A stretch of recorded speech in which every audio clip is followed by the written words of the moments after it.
The new MacBook Pro with the latest M5 Pro and Max chips brings Apple's highest performance yet in the same polished, portable form that professionals and high-end creatives come back to year after year. Now, we've got our hands on a 16-inch M5 Max unit right here today, and I'm excited to put it to the test. The M5 Max, as is tradition now, is essentially a doubling of an M5 Pro in many ways. Not all, of course. The Pros are related to the base M5, but have a lot more going on under the hood, especially when it comes to GPU power. The MacBook Pro can be configured a few different ways when it comes to either the M5 Pro or Max, so let's break it down real quick. The CPU can be configured with 15 or 18 cores for the M5 Pro, but it always has 18 cores in the M5 Max, with each option having a split of super cores and performance cores. The super cores take care of the most demanding tasks, while performance cores are used for lower power tasks and idle time, though they all work together in heavy workloads, as you'll see soon. The 15-core and 18-core Pro models also have 16-core and 20-core GPUs, respectively. The Max effectively doubles these options with either 32 or 40 GPU cores, depending on what you go with. By the way, this mixing and matching of CPU and GPU spec is now possible due to a fascinating new fabrication technology Apple has designed for this called Fusion, and it allows them to fuse multiple dies together, creating a wide variety of M5 Pro and Max variations. But ultimately, we're still looking at a MacBook Pro here, and Apple has not changed much on the outside, though there are some small changes behind the scenes. Both the 14-inch and the 16-inch models, like the one we have here, for example, see small bumps in battery life, but notably, the Pro and Max chips now feature Thunderbolt 5 over the base M5's Thunderbolt 4. Now, since we're at the 5th generation of the M series, which is hard to believe sometimes, I also happen to have an M1 Max MacBook Pro as our comparison to really show how far the line has come when it comes primarily to media production. Computers get more and more powerful every year, and it's true that we can work with things like 4K video with relative ease these days, but the needs of production continue to evolve and grow even though we have more computer power to deal with it. Now, many creative applications include AI components now that can run locally, or they've added features that lean even more heavily on the GPU side than ever before. Plus, the demands of creatives are more advanced than ever before. You have editing, color grading, motion graphics, visual effects, 3D rendering, image processing, and video encoding.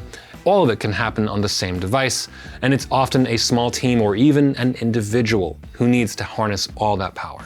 So to that end, we're going to go through 4 programs today: Adobe Premiere Pro and DaVinci Resolve for video editing, rendering, and color grading, and the open source program Chainer to test out video upscaling and to see how far Apple's GPU and neural compute tech has come. Lastly, we'll check HandBreak just to see how far the CPU strength itself has come.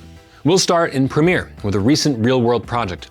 This was all edited in 4K with numerous Lumetri color effects, digital zooms, transitions, some motion graphics coming in live from After Effects, and of course, multiple audio track effects. It's a real good example of what goes into most of our videos here, and it's a realistic mix of high-resolution log footage that most creators will probably run into. First off, you can see right here, the M5 Max scrubs through this timeline like butter.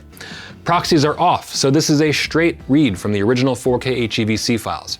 It's incredible to see, and even better to feel when you're just editing with this kind of speed. So let's export the finished video and see how long it takes. Starting with the M1 Max as a baseline, exporting to a 10-bit 4K HEVC file at 40 megabits took 8 minutes on the dot. For a 13-minute, 35-second long video, this is honestly already great. But how much better can it get?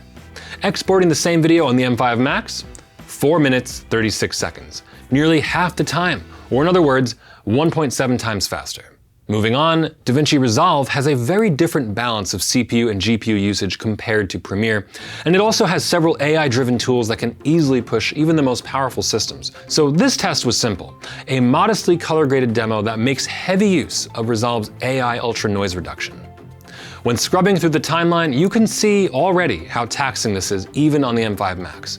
The Ultra NR is really just that demanding. So how does it render?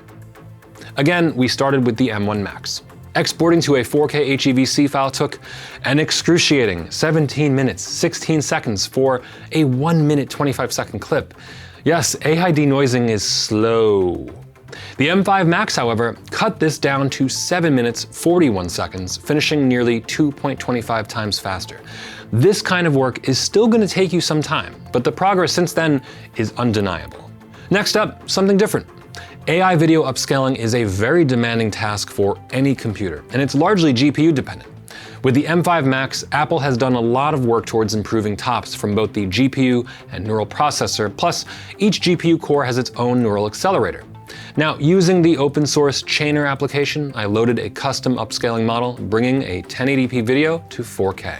Here, the M1 Max upscaled and encoded the video in 12 minutes 46 seconds for video that again is 1 minute 25 seconds in length. Compare that exact same process on the M5 Max, where it only took 8 minutes 32 seconds. The M5 Max was about 1.5 times faster here. Now, HandBreak is my personal go-to option when testing raw CPU performance, as its numerous software video encoders can easily use every core of a CPU for extended periods of time. Using X265's slow preset within HandBreak, I rendered out a 4K 4-minute 43-second video in 21 minutes 15 seconds, running at an average of 5.32 FPS. Now, this might sound slow, but that's just how X265 is. To see how far the M series chips have come, the M1 Max finished in 47 minutes 19 seconds at a pace of 2.39 FPS. In other words, the export took less than half the time on the M5 Max, making it roughly 2.3 times faster. Now, it's true. One would expect a lot of these gains after 5 years from the debut of the M1 Max, so some of the numbers might not really surprise you much, but it's interesting to see how much of that comes down to architectural improvements versus things like core counts. HandBreak and Resolve in particular showed huge boosts, scaling beyond the fact that the M5 Max has 18 cores versus the M1 Max's 10. All 18 cores were completely maxed out with HandBreak, making it a good way to see how the clock speeds scale over a long period of full power usage. We can see that at the start of the encode.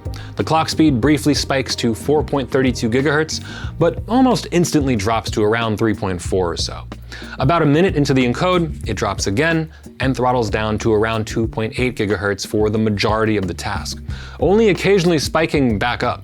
Most tasks don't run with this kind of intensity or consistency, but it's good to see the MacBook Pro can crank the clock speeds in these moments and now has the additional cores to make up the difference later on when it has to throttle down. For the Premiere and Resolve tests, clock speeds were consistently higher, usually staying close to 4 GHz throughout the process, which is in line with how those programs use a mixed range of CPU, GPU, and neural engine resources. The Resolve AI denoising test clearly benefited the most, with a performance bump likely reflecting improvements to every aspect of the M5. The M5 Max is simply an incredible chip, and the new MacBook Pro continues to be an excellent choice for professional workloads.